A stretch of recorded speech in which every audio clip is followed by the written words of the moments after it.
Всем привет, вы с Олегом Соскиным. Сегодня 27 января 2023 год.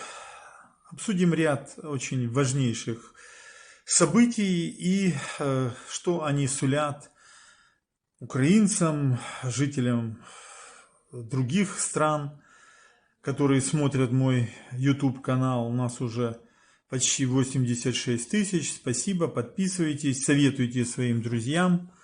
Поддерживайте Олега Игоревича. Всем спасибо, кто поддерживает. Тут сейчас пришли комментарии разные, просят объяснить, как же так происходит, что на линии фронта сегодня там очень горячо, на фронте, где украинские войска отражают агрессора российского геноцидного террористов Путина. И что туда призывают в основном мобилизованных, без подготовки, без соответствующего обмундирования, навыков. Короче говоря, просто, по сути, используется почти такой же механизм, как, можно сравнить даже с ЧВК Вагнера, где Пригожин гонит российских заключенных на смерть, на войну в районе Солидара, Бахмута и в целом там в других участках фронта. И сравнение это, конечно, что украинских военных тоже так гонят. Но тогда кто это гонит? Залужный, получается, Шаптала, начальник генштаба, Наев, Сирский, естественно, Зеленский, Ермак, Резняков, министр обороны пока. Почему-то его не убрали до сих пор. То есть практически используется такой же подход, который использует Путин и Пригожин для превращения заключенных Российской Федерации и мобилизованных граждан Российской Федерации в пушечное мясо. Казалось бы, Украина претендует, Зеленский везде кланяется и аж прямо слюной брызжет, что Украина будет членом ЕС, и демократия у нас, и свобода в Украине. Но получается опять врет. То есть все время врет. Врет, что на велосипеде будет, говорил, ездить. Врал, что переедет с Банковой. Врал, что будет поддерживать малый бизнес. Врал, что уменьшит налоги. Врал, что с МВФом работать не будет и избавиться от зависимости. Врал, что стабильные деньги будут, банковская система. Все наврал. Врал, что мир будет, а теперь война. То есть, куда ни кинь, Зеленский это даже не то, что он врет сознательно, он просто роли исполняет. То есть, Зеленский это исполнитель ролей, которые ему пишут. Хороший исполнитель, но... Даже, как Шариков говорил, мы университетов не заканчивали, да, так вот он тоже ничего не заканчивал театрального. Там где-то как-то, где его папа завкафедрой в Кривом Роге, а друг папы мэр Кривого Рога теперь, когда целая там группа людей вместе с бывшим мэром повесились и там прочее покончили жизнь самоубийством. И получается, что Зеленский там вроде как учился на юрфаке языку. Это модно, юрфак все. Куда ни плюнь, в юриста попадешь.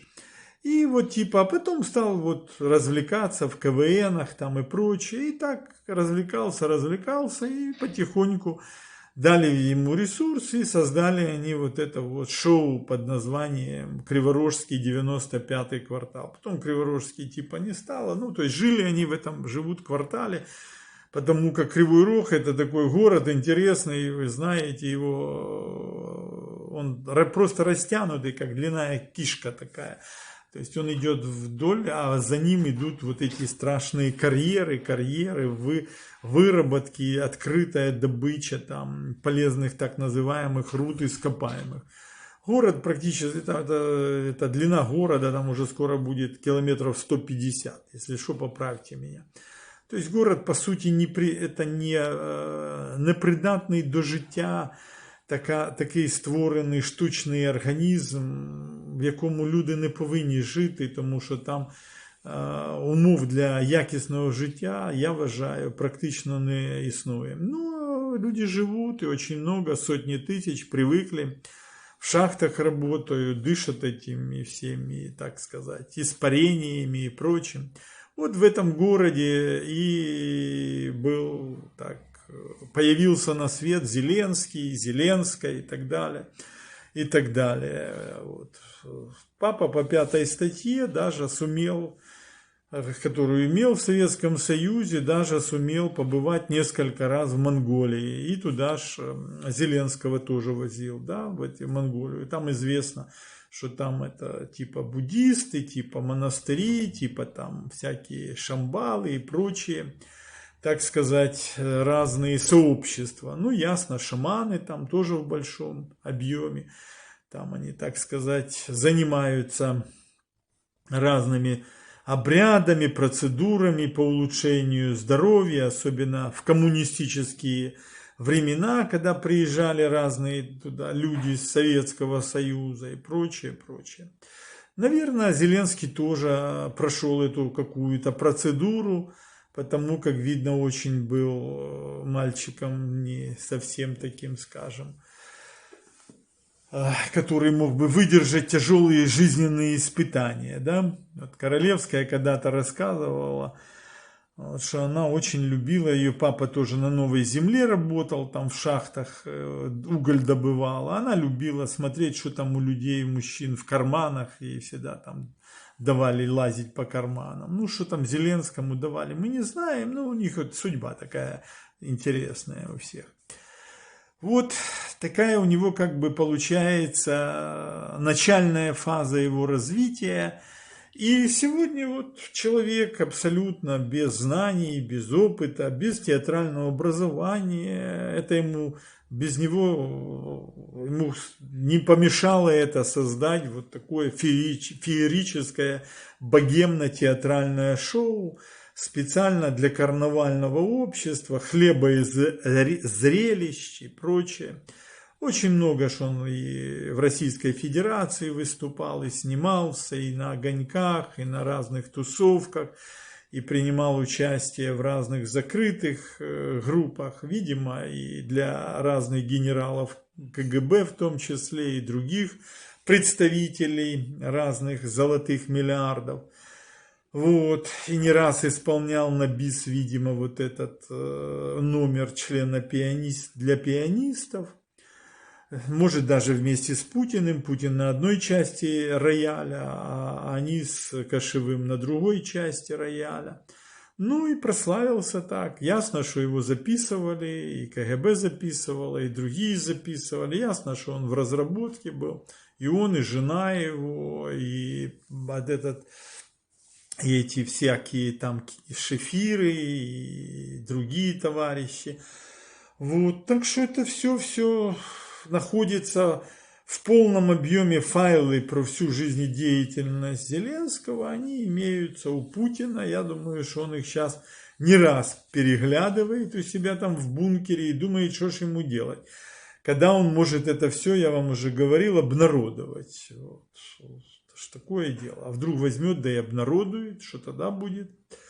Но он к чему-то готовится. Зеленский тоже готовится, сказал, что Путина, он не знает, что это уже Путин или не Путин, типа Путина уже нет, поэтому даже если что-то и опубликуют, то это непонятно вообще, кто опубликовал. Если Путин не живой и его нет, то да, и то, что опубликуют, тоже не живое и неправильное. То есть Зеленскому сказали, ты готовься на упреждение бить, потому что, видно, Путин и Патрушев и все остальные уже созрели, ты их уже достал.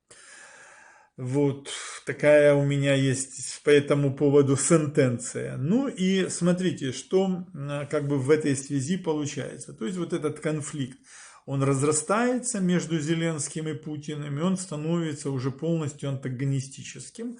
И Путин готов нанести уже какой-то удар по чете Зеленских, не только по нему, но и по его жене, поскольку она постоянно ездит за границу, вот ездила даже в Великобританию с этим, так сказать, Карлом или как там им встречалась, и даже входили они в какую-то католическую церковь украинскую, то есть как бы уже она тоже у них на прицеле стоит, у путинской бригады.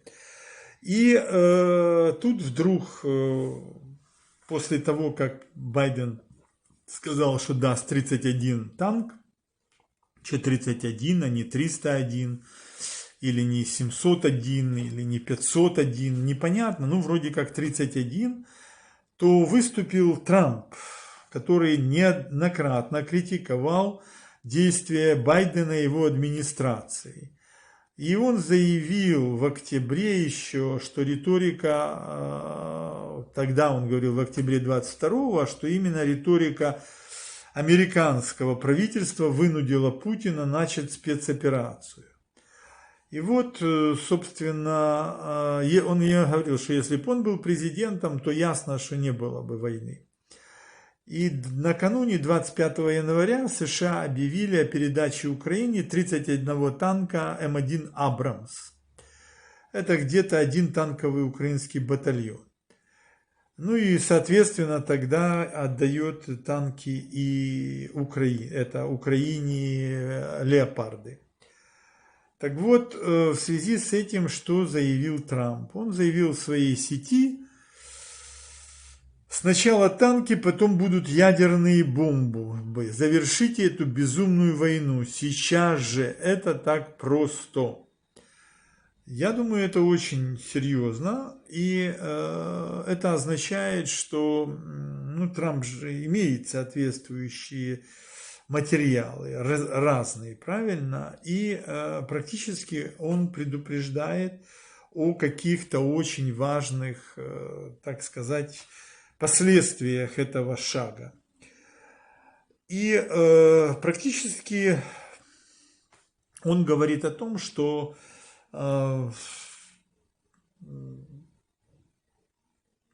вот, собственно, очень важно, что надо ее остановить, эту войну, немедленно.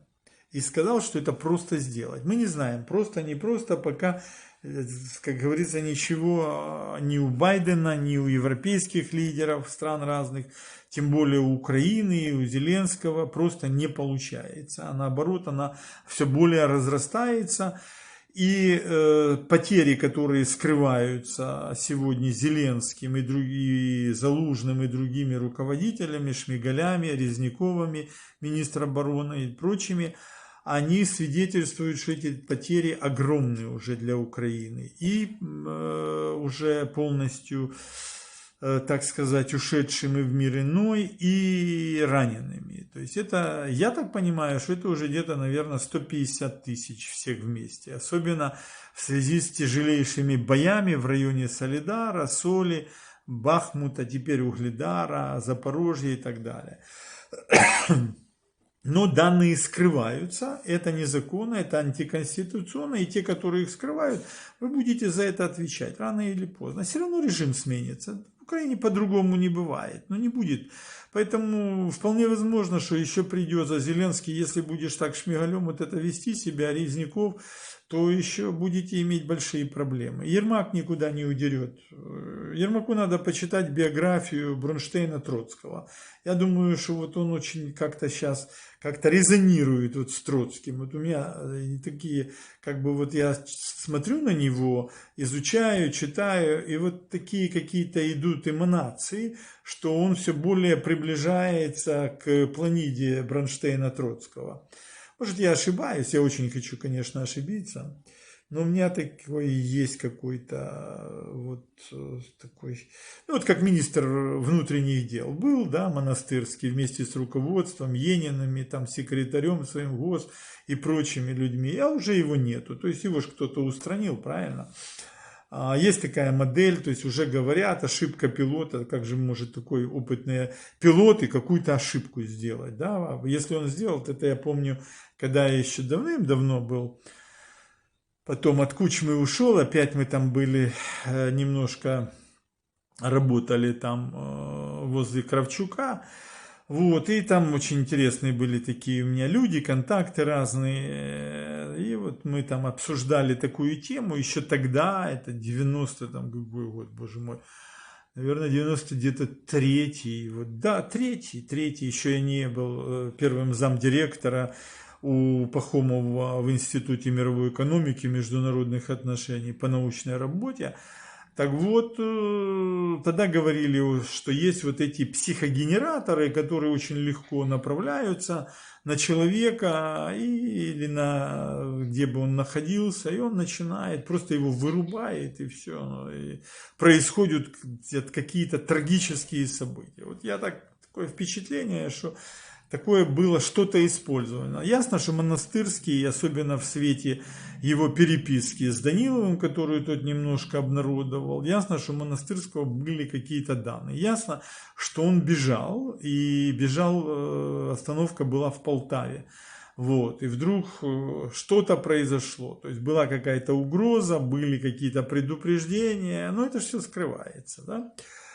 Ну и в связи с этим очень важно понимать, что ситуация, она практически выходит уже из-под контроля, и создана специальная группа такая в Соединенных Штатах, Министерством обороны, совместная, межведомственная.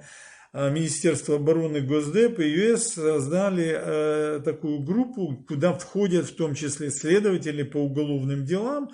Одна ее штаб-квартира в США, другая в Германии. Они будут расследовать полностью всю использование и передачу всех денег, техники и прочих материалов, любых и товаров с США в Украину. Нуланд заявила о том, что создается аудиторская группа двух международных юридических компаний.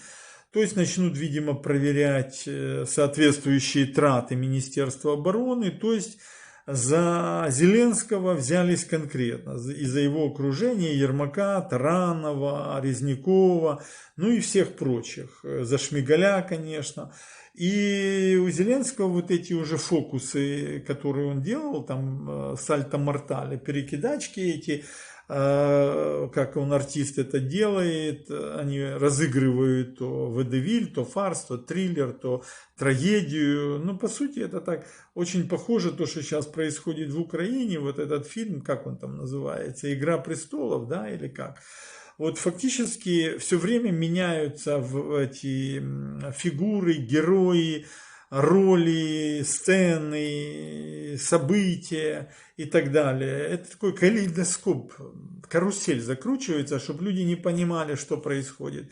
Чтобы отвлечь от коррупции, от взяточничества, от хищений в Министерстве обороны, в других органах. Сейчас переключили что на фронт, что сдача Солидара, потеря, захват Солидара, Соли, окружение идет в этой Кощеевке, Клещеевке, Бахмута, наступление на Угледар, прорыв может быть Запорожского фронта, переход в наступление на Купянск московских сил.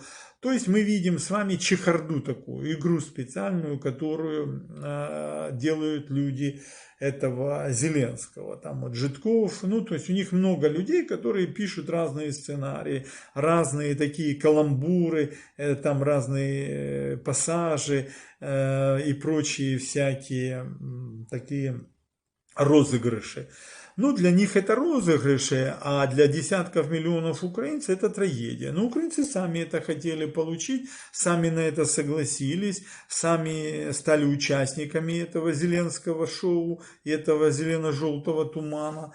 Вот, поэтому, ну что тут сделаешь? Тут, как говорится, Арахна работает по полной программе. Читали, ведьма такая была, да? Волшебной стране. Вот и Украина такая своеобразная волшебная страна с мигунами и прочими там, так сказать, деятелями. Вот, иначе не объяснишь. Потому что у большинства населения Украины, у молодежи особенно, так называемый карнавальный ум. Ну не ум, а остатки ума. Они живут просто такой, на уровне такой какой-то жвачки, состоящей из джаза, канкана, салютов, водевилев, развлечений. Вот это вот все такое. И молодежи это очень нравится. Она довольна такой жизнью, ей это все очень как бы подходит, и они радуются этому. Ну, такой уровень, знаете, ну что сделаешь. как говорят, что человек, типа Дарвин говорил, произошел от обезьяны. Ну вот кто-то думает, что в самом деле это обезьяны. А такое дело, сначала типа от обезьяны к человеку, потом от человека к обезьяне возвращается. Ну, что это ж процесс такой, да.